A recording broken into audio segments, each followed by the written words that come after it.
Bonsoir à toutes et à tous. Bienvenue chez vous, dans notre maison commune, la mairie de Montreuil. Et,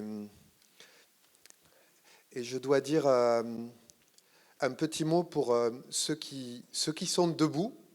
Si jamais vous voulez rester debout, restez debout. Si jamais vous voulez vous asseoir, il reste des places, voilà, plutôt devant, sur ma gauche. Il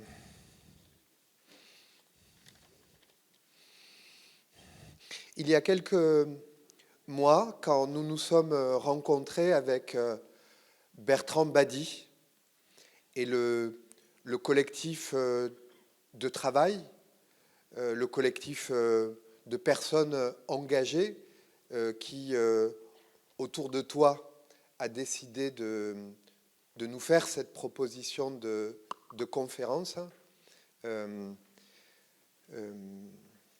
Bon, d'abord, je dois vous dire que j'aime beaucoup Bertrand Badi.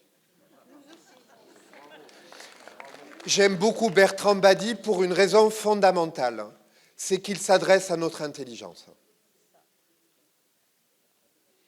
Et qu'il y a comme l'un des points de ce qu'il défend, qu'il s'agit en matière de guerre et de paix et de relations internationales de placer les opinions publiques et les peuples au centre des solutions possibles. Et il me semble que dans l'ordre actuel, particulièrement lorsqu'on allume sa télévision, et particulièrement lorsqu'on allume CNews, au hasard, il y a tellement de gens dont l'œuvre principale est l'abêtisation de notre société et des citoyennes et des citoyens. Tellement de gens qui aujourd'hui font profession, en quelque sorte, d'entourer toute chose d'un brouillard de fumée favorable au point de vue qu'ils défendent. Qu'il me semble important et notable de dire qu'il y a des universitaires et des hommes engagés qui, à l'instar de Bertrand Badi, ont la profession de foi contraire. Considérer que les changements positifs dans l'ordre du monde ne peuvent venir que dans la mesure où elles deviennent l'affaire de tous et de toutes, c'est-à-dire des citoyennes et des citoyens de la République.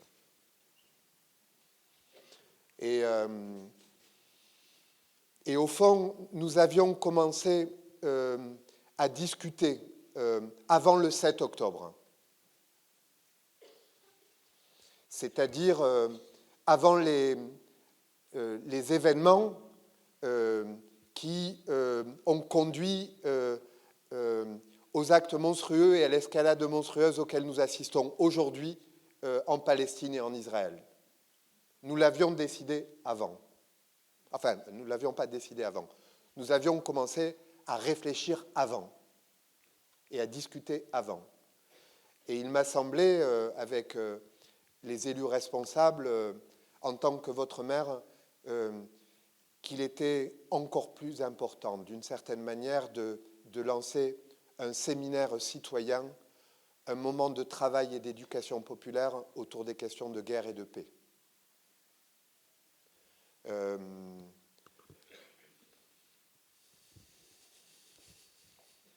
Voilà.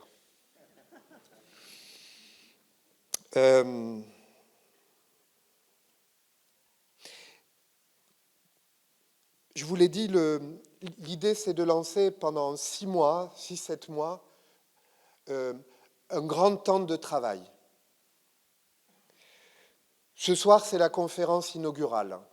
En quelque sorte, le moment de présentation, peut-être de feu d'artifice dans un instant, de ce que tu présenteras, cher Bertrand. Et à l'issue de ce travail, nous vous proposons de former 3 différents groupes citoyens autour de la jeunesse, qui est là au dernier rang alors qu'elle est dans nos cœurs au premier rang.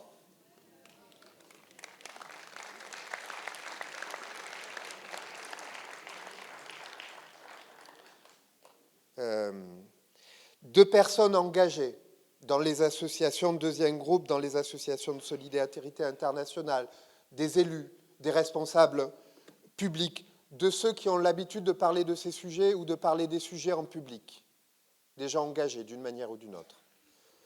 Et puis des citoyens et des citoyennes volontaires qui souhaiteront apporter leur pierre à l'édifice. Et dans un instant, je vous présenterai Géraldine Geoffroy, qui animera la deuxième partie de la soirée.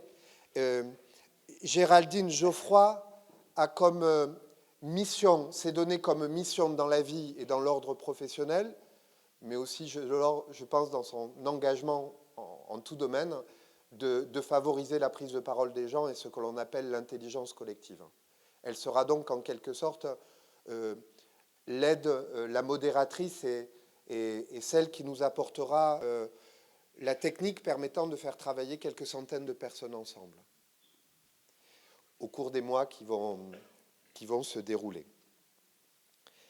Ça, c'est le premier temps, ce qui va se passer aujourd'hui, c'est-à-dire à la fois la conférence inaugurale et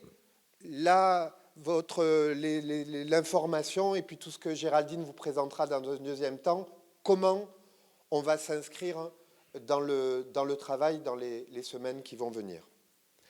Dans un deuxième temps, à compter du mois de février et jusqu'en juin, les trois groupes seront réunis, donc le groupe jeune, le groupe des personnes engagées, le groupe des citoyennes et des citoyens volontaires, seront réunis et vont travailler, enrichir, transformer, faire émerger des propositions. Pour le groupe jeune, cette année, vous savez, on avait organisé un premier campus citoyen sur le thème de la transition écologique. C'est un campus, disons, écolo qui avait été fait. Cette fois-ci, nous leur proposons d'avoir 2 jours de travail et de faire un campus au vert en dehors de Montreuil comme le campus précédent, avec 2 jours de travail sur la question de la guerre et de la paix. Et puis,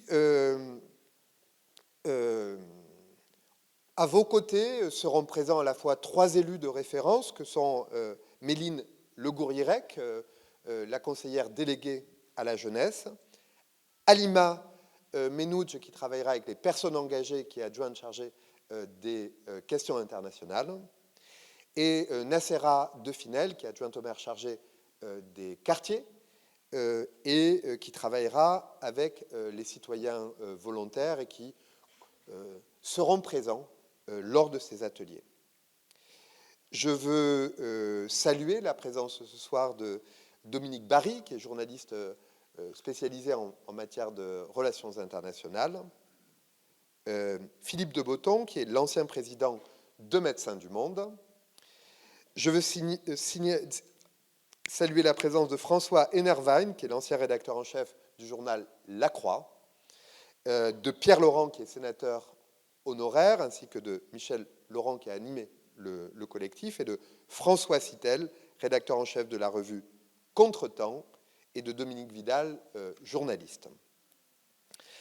Et dans un troisième temps, nous proposerons aux Montreuilloises et aux Montreuillois d'avoir avec les gens qui auront travaillé un temps de restitution de ce travail et d'en quelque sorte, avoir une contribution montreuilloise au débat public sur la guerre et la paix.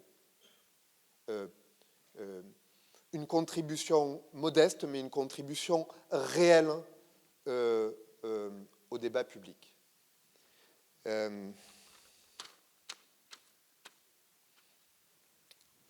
Je conclurai par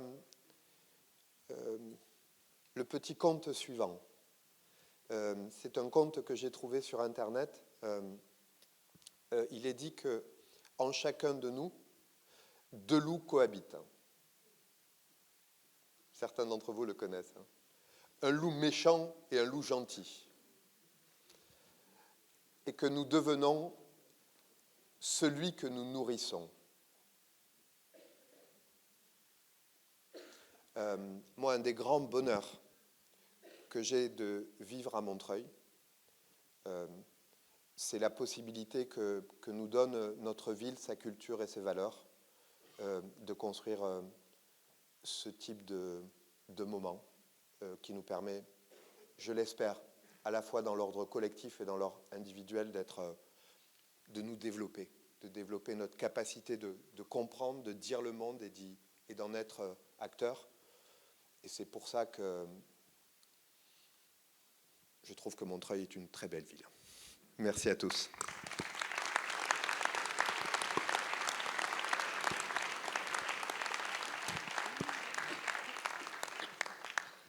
Merci, monsieur le maire.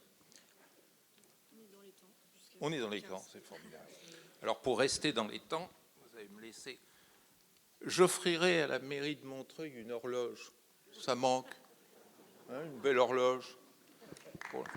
Ah, je vois que j'ai des soutiens dans la salle. Voilà, donc je vais mettre ma montre et ça sera pour un temps l'horloge de Montreuil. Eh bien, bonsoir, mesdames et messieurs. Je suis ravi, je suis honoré, je suis flatté d'être parmi vous et surtout profondément réconforté parce que rien n'est plus fort que de parler de paix entre humains. C'est ce que tu as dit, monsieur le maire. Où est-ce qu'il est ? Ah, il est là. Tu as dit tout à l'heure à très juste titre. Ce que je voudrais vous prouver, c'est que la paix est une affaire humaine.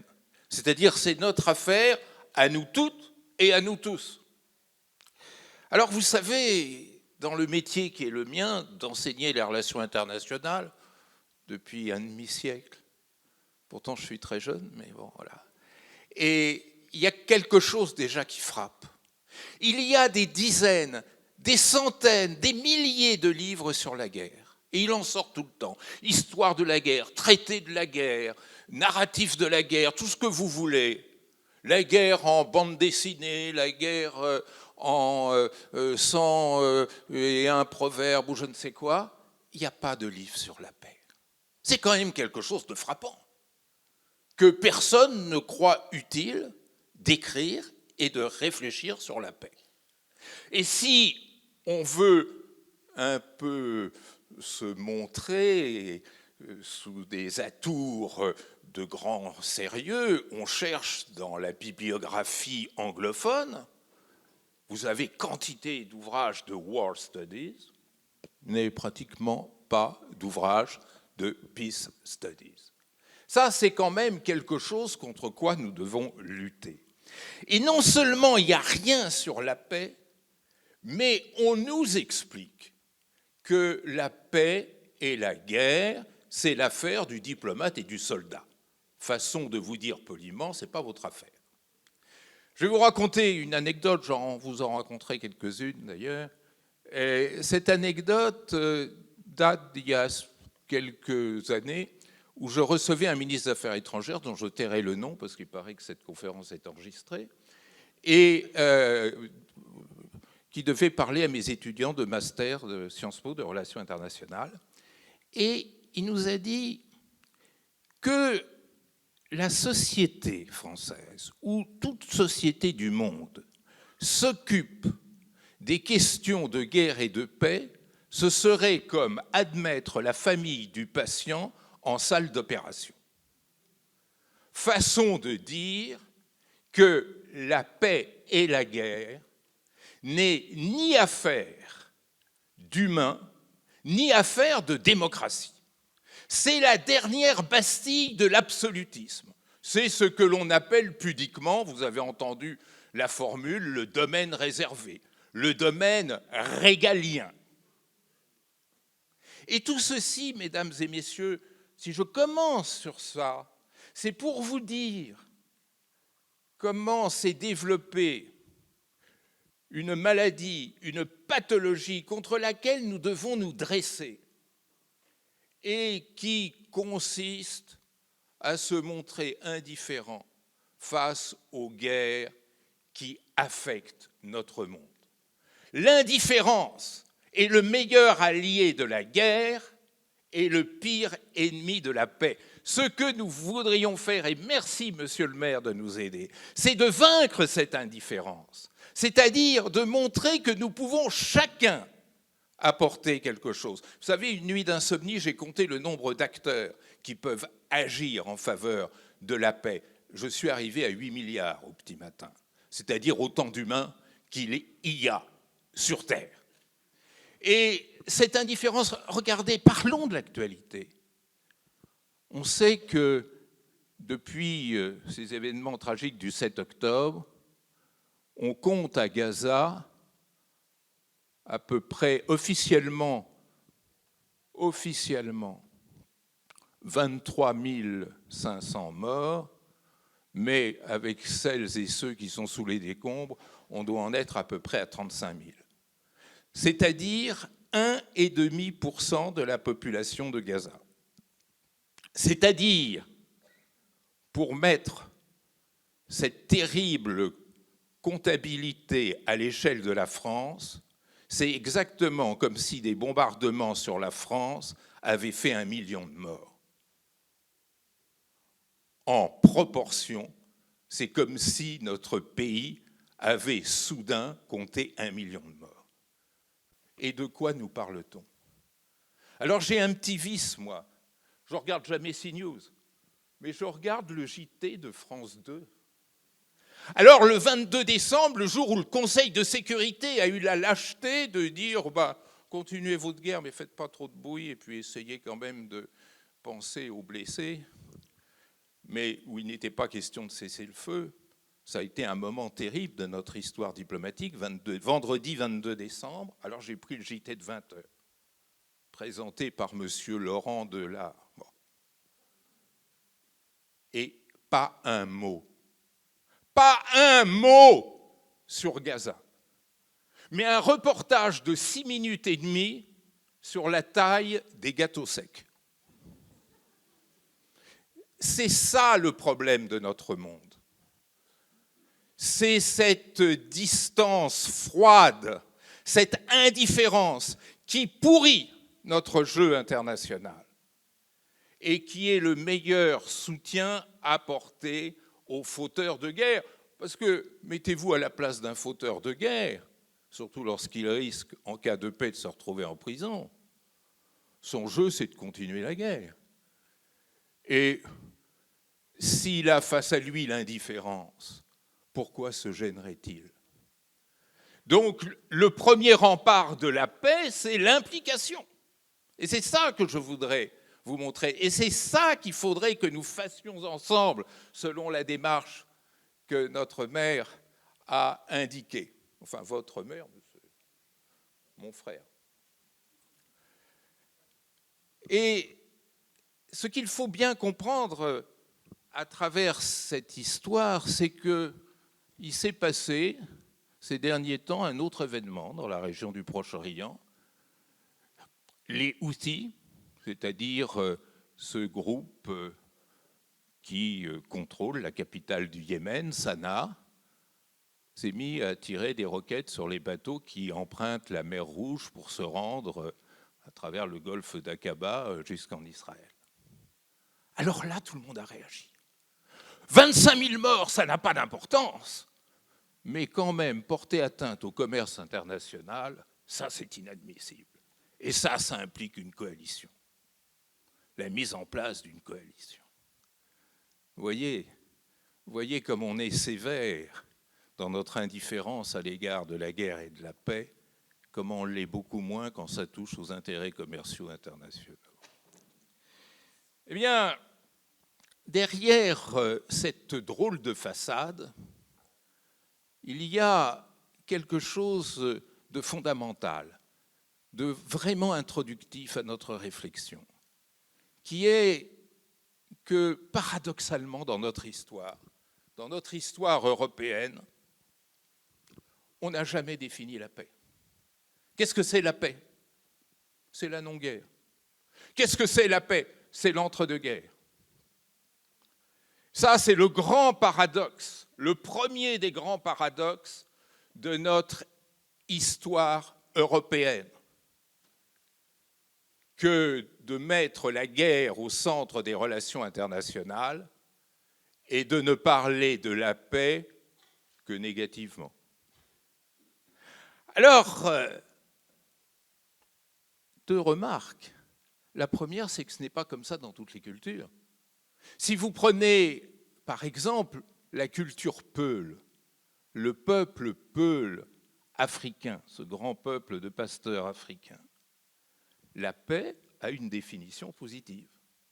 C'est la santé sociale. C'est très beau comme définition. La paix, c'est la santé d'une société. Chez nous, la paix, c'est la non-guerre. C'est l'exception. C'est l'anomalie. Le jeu normal, c'est la guerre. Mais on pourrait continuer. Dans la racine arabe, la paix, salam, c'est le fait d'être sain, S-A-I-N. Pourquoi donc, dans notre histoire, la paix n'existe pas? Eh bien, il y a un narratif à cela. Et si vous permettez, on va faire une petite promenade dans l'histoire pour comprendre comment a germé ce paradoxe, ce refus de définir la paix. Et je suis convaincu qu'avant la fin de cette année, ici à Montreuil, on saura définir positivement la paix. Alors cette petite histoire, elle commence autour de la Renaissance, lorsque, en Europe, se sont constitués les États-nations. Les États-nations, c'était nouveau à la Renaissance. Avant, il y avait des empires, il y avait des cités-États, il y avait des systèmes tribaux. Il n'y avait pas d'État-nation. Alors, qu'est-ce que c'est qu'un État-nation? C'est cette unité politique souveraine.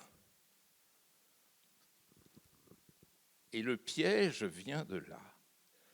Le grand homme qui a défini la souveraineté, c'est un philosophe anglais qui s'appelle Hobbes, nous sommes au XVIIe siècle, et Hobbes a dit quelque chose de redoutable qui va nous marquer à tout jamais, en tous les cas jusqu'à aujourd'hui. Hobbes dit, les États-nations sont souverains. Mais s'ils sont souverains, ils n'ont à obéir à personne. Alors, s'ils ont des différends entre eux, dès lors qu'ils n'obéissent à aucune loi commune, comment vont-ils régler ces différends? Et voilà.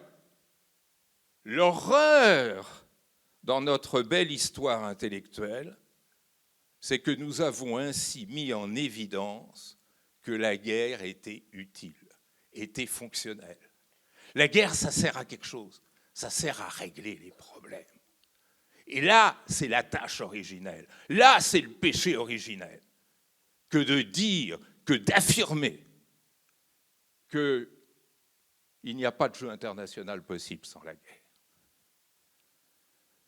Et d'ailleurs, la paix qui se fait toute petite, la paix est un mot qui s'est formé dans le vocabulaire latin, on recule encore dans le temps, pax, vous entendez toujours ce mot pax. Qu'est-ce que ça veut dire pax?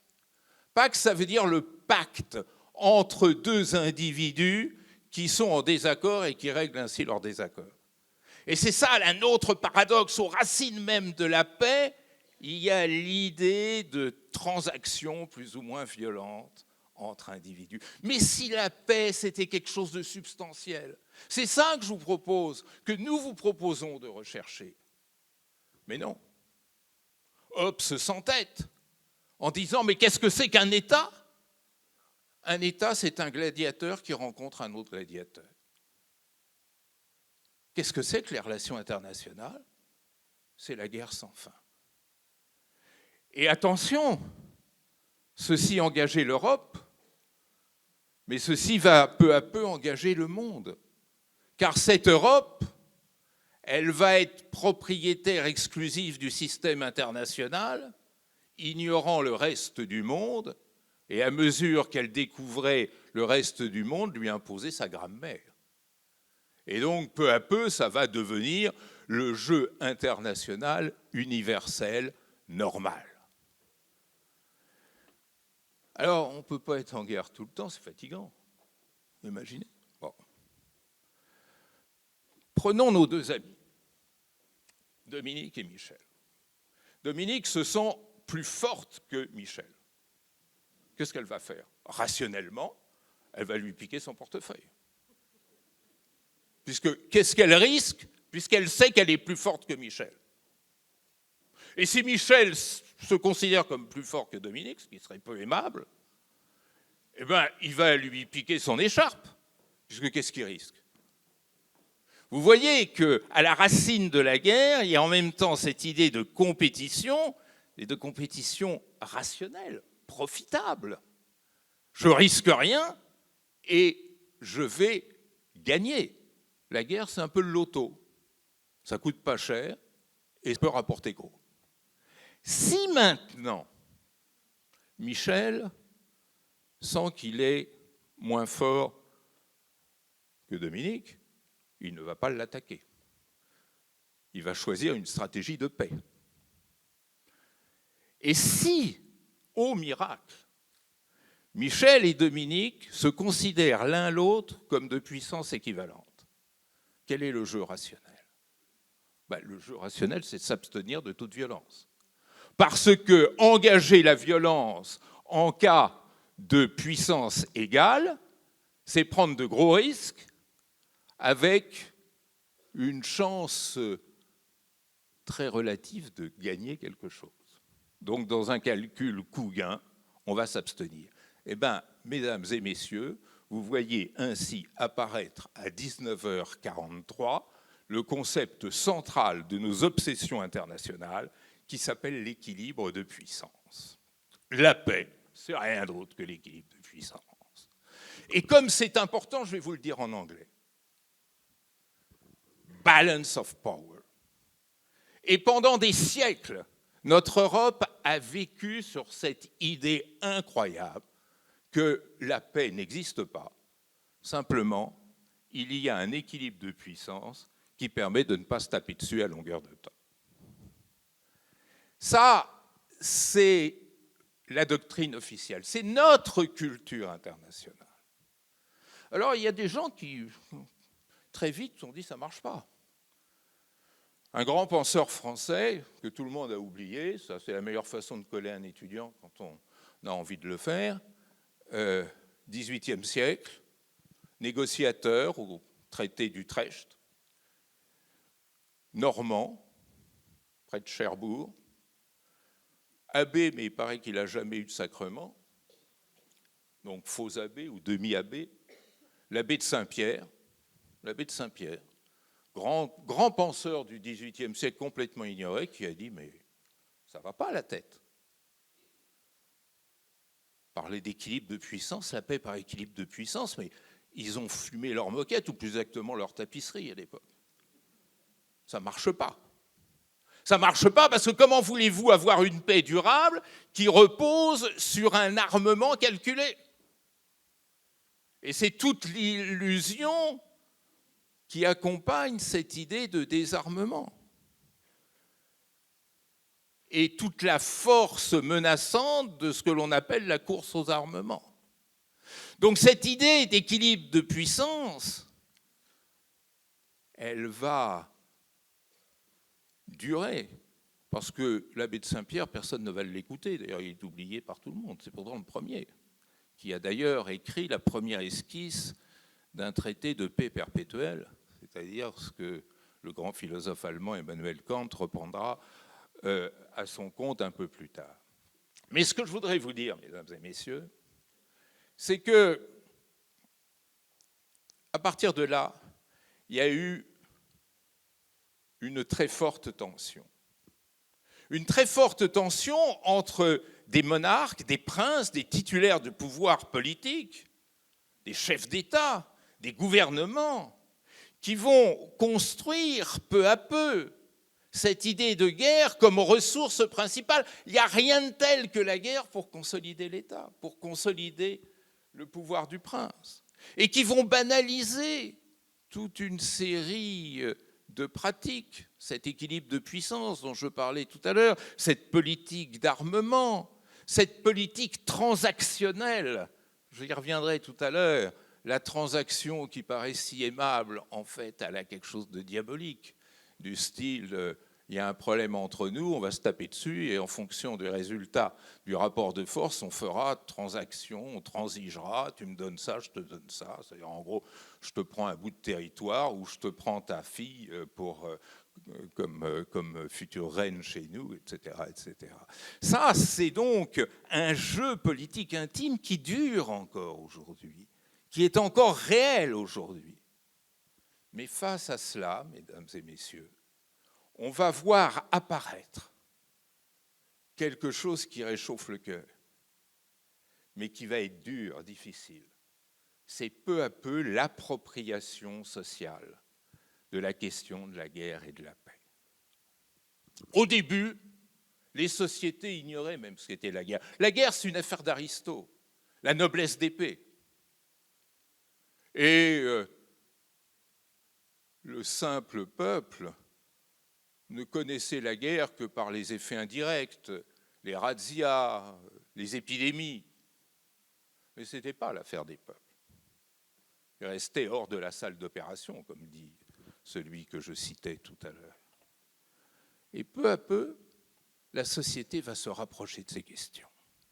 Et le premier grand moment de symbiose entre la guerre et la paix d'une part et la société d'autre part, ça a été la Révolution française. Les soldats de l'an 2, la levée en masse, la conscription. Tout d'un coup, la société entrait dans l'arène de la guerre et de la paix. Rappelez-vous cette strophe extraordinaire du chant du départ. Tremblez ennemis de la France, roi ivre de sang et d'orgueil, le peuple souverain s'avance, tyran descendez au cercueil, la République, etc. Qu'est-ce qu'il y a derrière ce formidable chant du départ? Il y a la guerre, c'est une affaire du peuple contre la tyrannie. Bon, aujourd'hui, on se dit bof. Mais à l'époque, c'était profondément révolutionnaire. Et effectivement, les princes, les rois ont tremblé, voyant pour la première fois leur couronne se déstabiliser sur leur tête. Mais cette appropriation sociale n'a pas eu de lendemain. Pourquoi? Parce que le jeu des princes a été de capter cette énergie sociale en la muselant à travers le patriotisme et le nationalisme. C'est-à-dire en transformant cette appropriation sociale en allégeance citoyenne, c'est-à-dire en mobilisation unanime des peuples derrière l'État. Grâce au coup de baguette magique nationaliste et patriotique, cette société rebelle devenait une société soumise. Et ça a duré tout le XIXe siècle. Ça a été encore remarquable lors de la Première Guerre mondiale. Ça a commencé à se défaire avec la Seconde Guerre mondiale. Eh bien, mesdames et messieurs, on en est là. Fin de du premier épisode. Eh bien, tout ce que je vous ai dit là, aujourd'hui, mesdames et messieurs, aujourd'hui, c'est fini. Ça ne marche plus. Ça va reprendre, hein.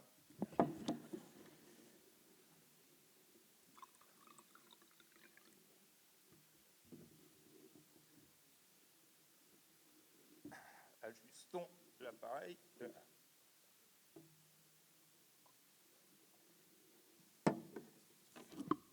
Pourquoi ça ne marche plus?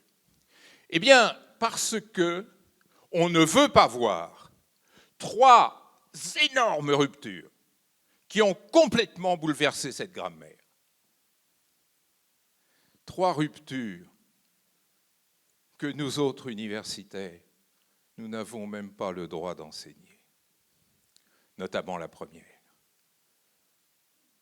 Un ministre en exercice nous menaçant si nous en parlions trop, vous vous rendez compte, dans notre belle démocratie. La première de ces ruptures, c'est la décolonisation.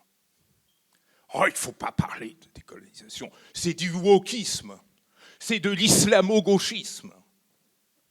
Ben oui, pardonnez-moi, je reconnais mes fautes.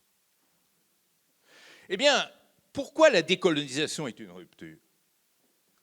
Pour deux raisons fondamentales, que l'on ne sait pas regarder en face, qu'on a peur de regarder en face, parce que ça nous renvoie une image qui finalement n'est pas très flatteuse pour notre histoire. Le premier aspect de la décolonisation, c'est que pour la première fois dans l'histoire de l'humanité depuis Adam et Ève, avant ma naissance, pour la première fois dans l'histoire de l'humanité, le faible l'emportait sur le fort. Moi, j'avais 4 ans, je ne sais pas vous, mais j'avais 4 ans au moment de Dien Bien Phu. Je m'en souviens comme si c'était hier. Cette stupeur. Comment des Vietnamiens, des Tonkinois, disait-on à l'époque, des Indochinois, enguenillés, avaient battu l'armée française. Et j'avais 12 ans au moment des accords d'Évian. Mais comment est-ce possible ? La France battue par des Algériens, ces gens-là qui ne sont même pas capables de se gouverner entre eux. La victoire du faible sur le fort. Et cette victoire du faible sur le fort dissimulait quelque chose d'encore plus important qui allait tout bouleverser, la puissance qui devenait impuissante. Parce que non seulement les guerres de décolonisation ont montré que le faible pouvait gagner sur le fort et que donc l'équilibre de puissance était du baratin, mais toutes les guerres d'intervention, depuis 1945, ont toutes été perdues par les puissants. Les Américains, battus au Vietnam, battus en Irak, battus en Somalie, battus en Afghanistan. Les Soviétiques, battus en Afghanistan. Les Russes, battus en Ukraine. Les Français, battus en Ukraine. Il faut voir, en 3 jours, Kiev devait être pris, la résistance a été plus forte. Les Français, battus en Algérie, battus en Indochine, battus aujourd'hui dans le Sahel. Les Britanniques, battus au Kenya, battus en Inde. En fait, je suis un peu sévère. Les États-Unis n'ont pas perdu toutes les guerres. Ils ont quand même gagné la guerre contre l'île de Grenade en 1983. Ah ben oui, quand même. Ils ont battu une armée de 89 hommes. Armée de lance-pierres. Ah ben il faut le faire, vous auriez pu, vous ?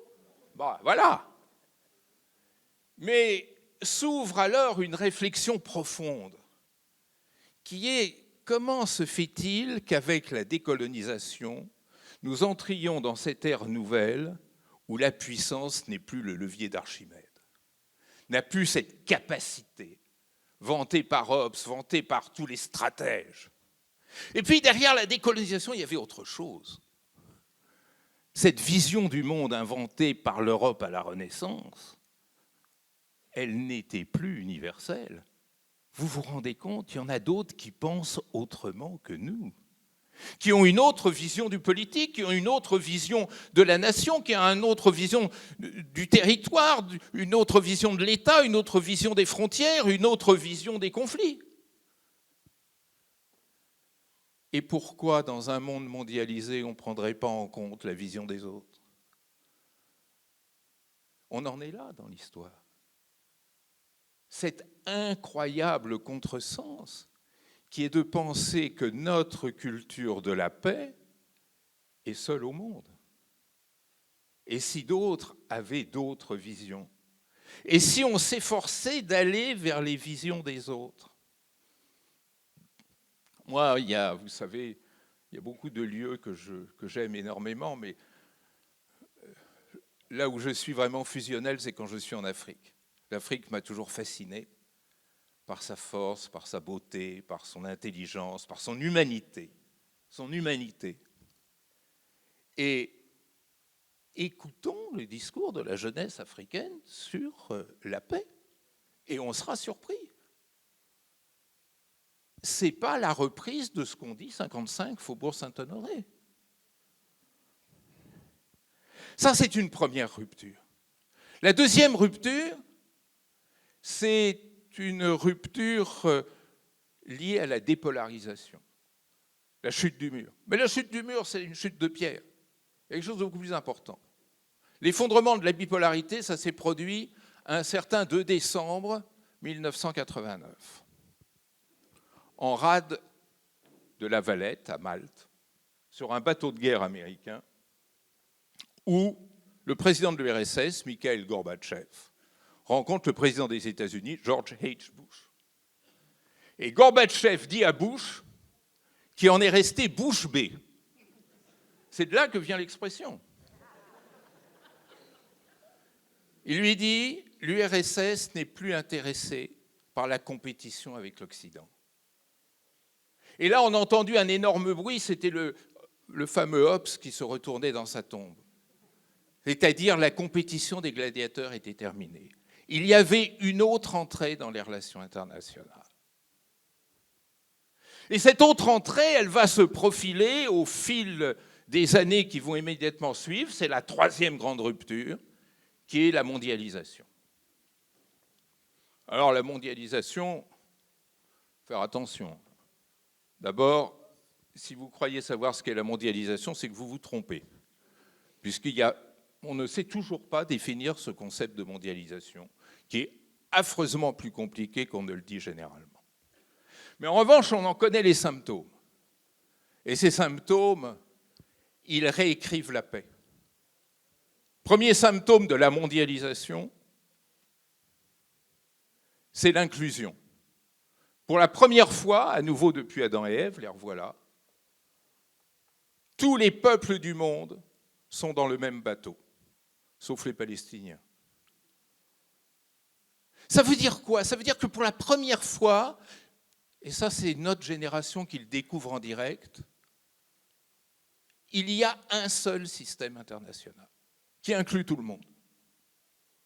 Et ça veut dire quoi? Ça veut dire que dans le même monde, on trouve des Centrafricains, PIB, c'est-à-dire produit intérieur brut, par an et par habitant, $660, et des Luxembourgeois, PIB par an et par habitant, $120 000. Ça veut dire quoi, ça? Ça veut dire quelque chose qui, à 20 heures pile, est absolument fondamental. Ça veut dire que le grand enjeu de la paix aujourd'hui, ce ne sont plus les missiles, ce ne sont plus les rivalités de puissance, d'ailleurs il n'y a plus de puissance, c'est l'inégalité sociale. Le premier qui l'a dit, c'est un secrétaire général des Nations Unies qui s'appelait Boutros Boutros-Ghali, qui disait la cause principale des guerres, c'est l'injustice sociale. Madame Albright, ambassadrice des États-Unis aux Nations Unies à l'époque, a failli en faire une attaque. Sa fameuse broche en est tombée, son chapeau en a été déstabilisé, et le prix à payer par Boutros-Ghali, c'est que les États-Unis se sont opposés à ce qu'il soit renouvelé comme secrétaire général. Seulement, on oubliait une chose, c'est que son successeur, il sera encore pire que le prédécesseur, c'est-à-dire dans mon esprit encore meilleur. C'est-à-dire, ça sera la grande idée que le grand Kofi Annan va développer dans sa très belle déclaration du millénaire, quand il explique que la véritable paix, c'est libérer les humains de la peur. Et là, je vais vous le dire encore en anglais parce que c'est important. Free from fear. Libérer les humains de la peur. De la peur de l'insécurité alimentaire, de la peur de l'insécurité sanitaire, de la peur de l'insécurité climatique, de la peur de l'insécurité économique, de la peur de l'insécurité culturelle, de la peur de l'insécurité individuelle, de la peur de l'insécurité institutionnelle. Si vous n'avez pas eu le temps de noter, achetez mes bouquins, vous verrez. Eh bien, vous voyez comment peu à peu on arrive à une image positive de la paix. La paix, c'est l'intégration sociale internationale. Vous savez combien la faim dans le monde fait de victimes par an? Presque 10 millions.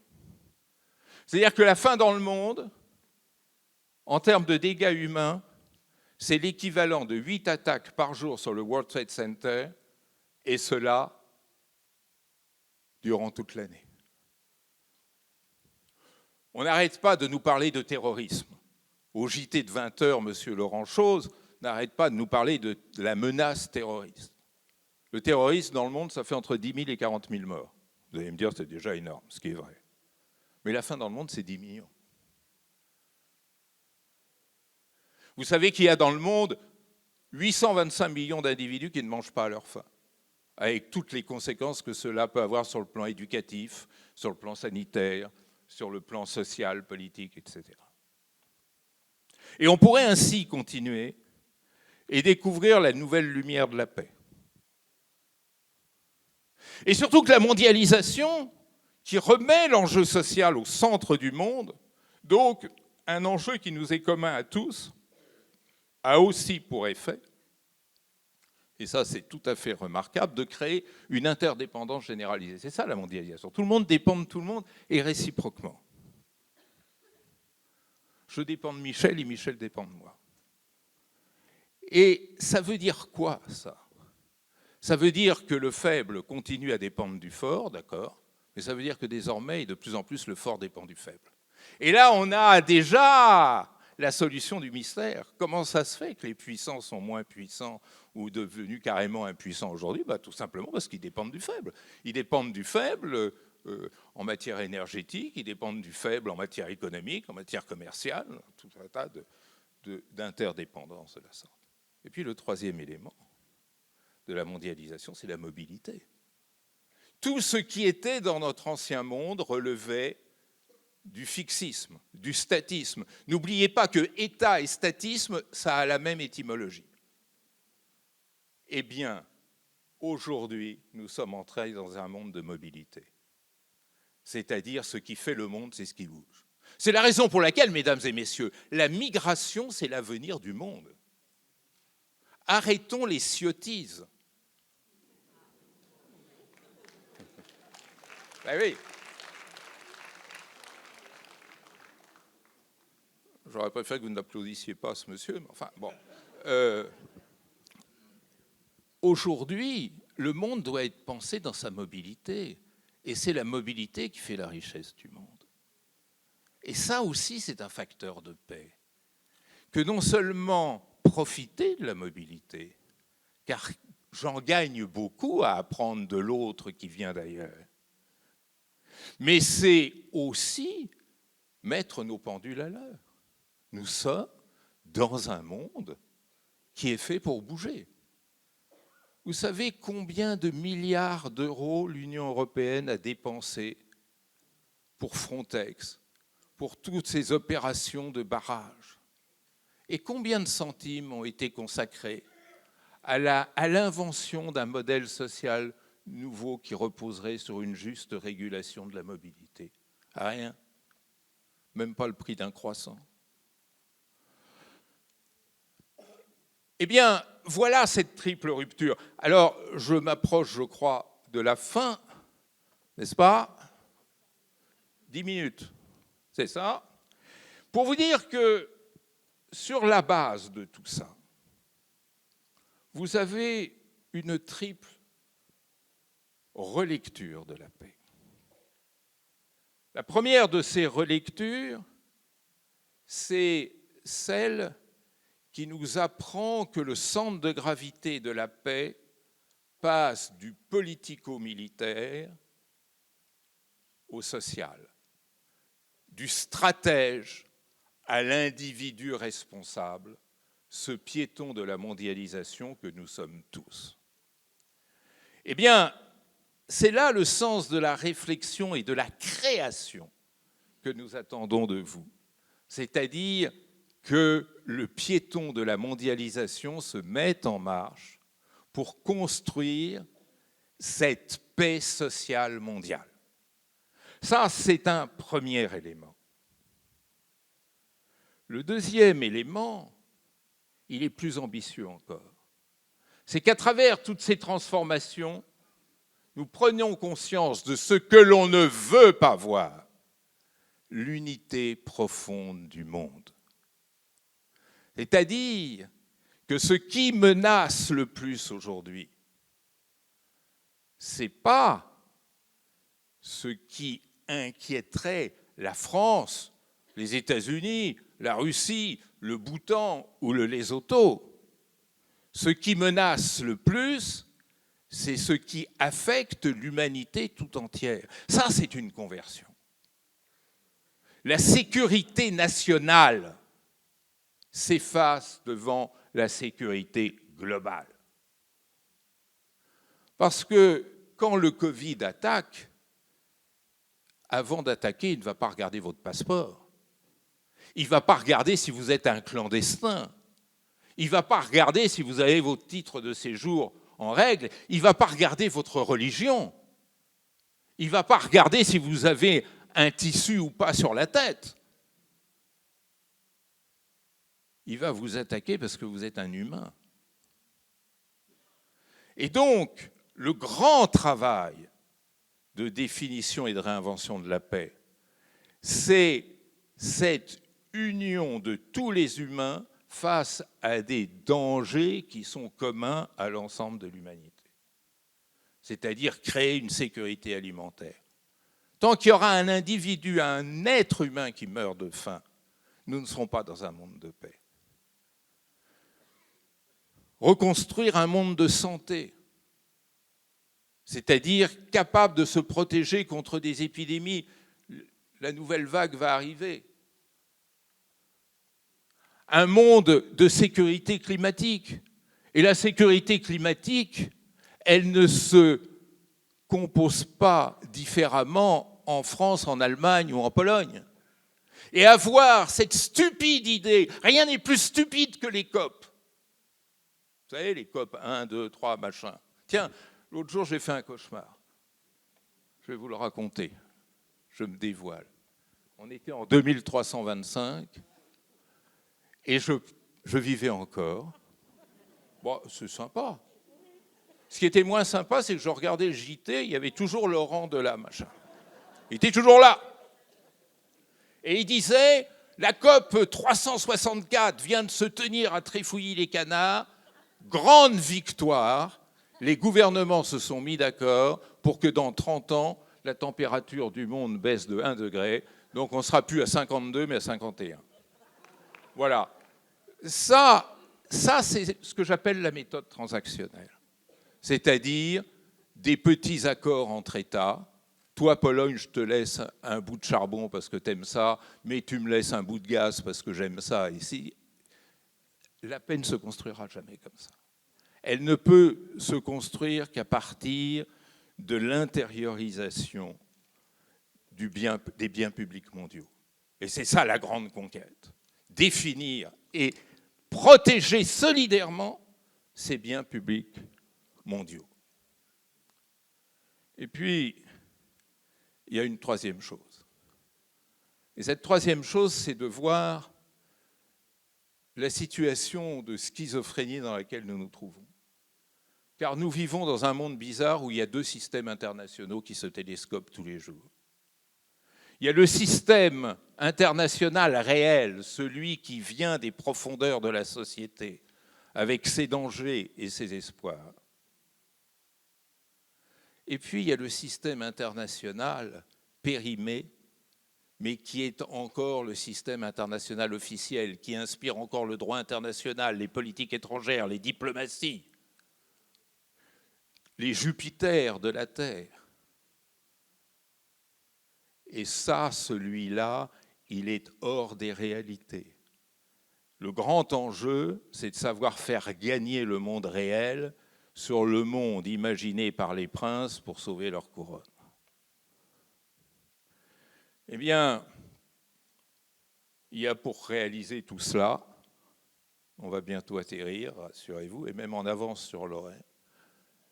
Pour réaliser tout ça, je voudrais me référer à un auteur que nous aimons tous, notre grand Totor national. Vous connaissez Totor? Victor Hugo. Et Victor Hugo, qui avait cette formule superbe, l'homme, il avait le sens des formules. Il savait bien écrire, lui. Je ne donnerai pas de contre-exemple, mais j'en ai plein en tête.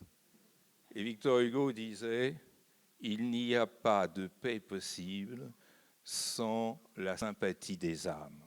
J'aime beaucoup cette formule. Qu'est-ce que ça veut dire, la sympathie des âmes? Ça veut dire considérer que l'autre n'est pas L'étranger, vous savez, de Fernand Reynaud, mais est sympathie, en symbiose avec nous. Apprendre à faire de l'altérité la base d'une symbiose permanente. Ça veut dire reconnaître l'autre comme égal de moi, et non comme cet imbécile de Jules Ferry, dont on se demande ce qu'il fait au Panthéon, nous avait dit un jour, à savoir que c'est du devoir des races supérieures d'éduquer les races inférieures. Moi, mon père était persan, ma mère était française, il paraît que ma mère était supérieure à mon père et qu'elle devait éduquer mon père. Bon, je n'ai jamais digéré ça. Bon. Mais savoir créer cette parité forte entre les humains, faire en sorte que les humains se connaissent, se reconnaissent, faire l'effort de comprendre comment l'autre comprend et non imposer ma grammaire de compréhension à l'autre. Ça, c'est la vraie sympathie des âmes. Eh bien, le travail de Montreuil en 2024, c'est de créer de manière concrète et forte la sympathie des âmes qui nous apportera la paix. Je vous remercie.